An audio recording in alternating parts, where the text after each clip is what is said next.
Hey folks, we are moving on to 11.2. It's called Inferences About Two Means Dependent Samples. Dependent samples. I usually just like to say matched pairs because the data is sort of matched up. Stay in focus. Okay, so I'm looking at problem number 1, and they're talking about the SAT. They got 7 people there, and so the Princeton Review is supposed to help improve SAT scores. And so let's see, we have the before and after score. So you see how it's on person number 1, they took the test before and after the Princeton Review. So notice that the first person, their score improved by 10. The next person, their score improved by 20. I'm just subtracting down. The next person did worse.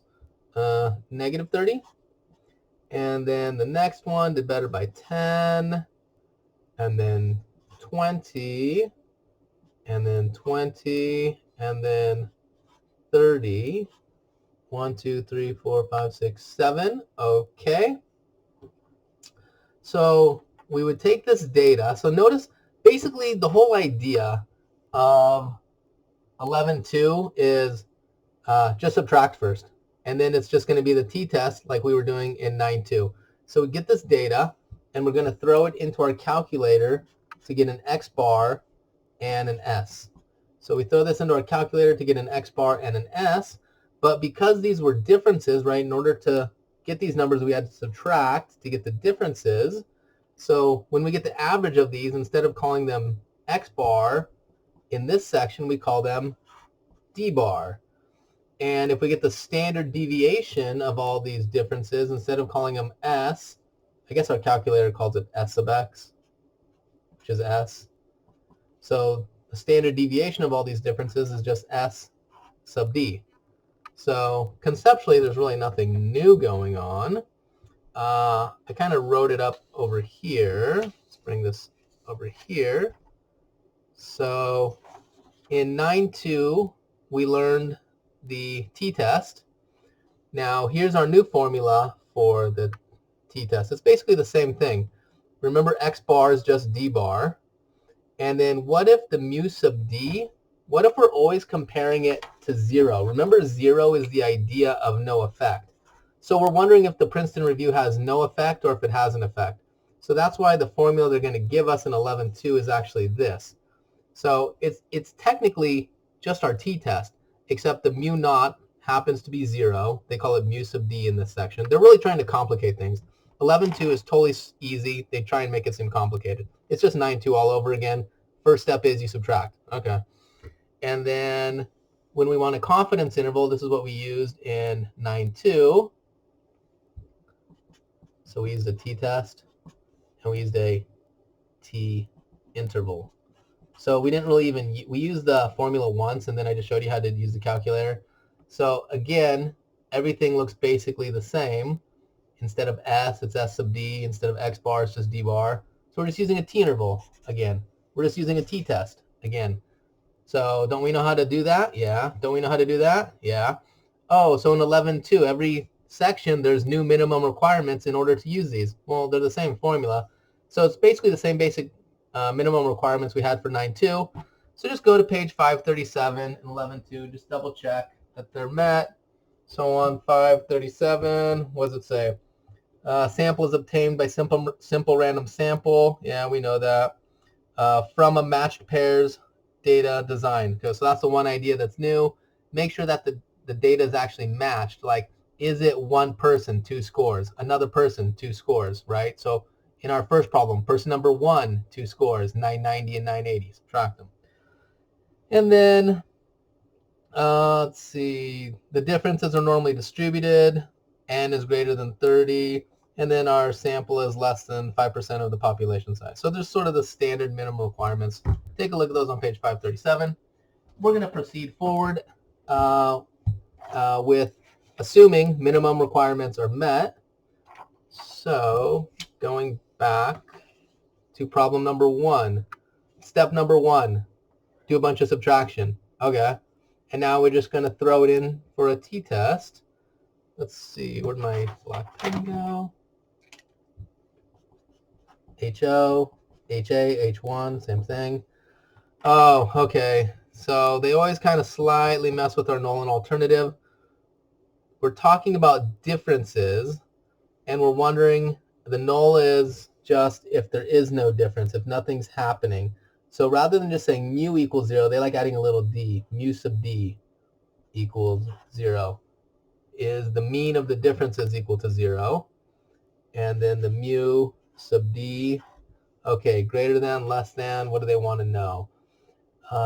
Did the Princeton review improve scores? So is the mean greater than 0?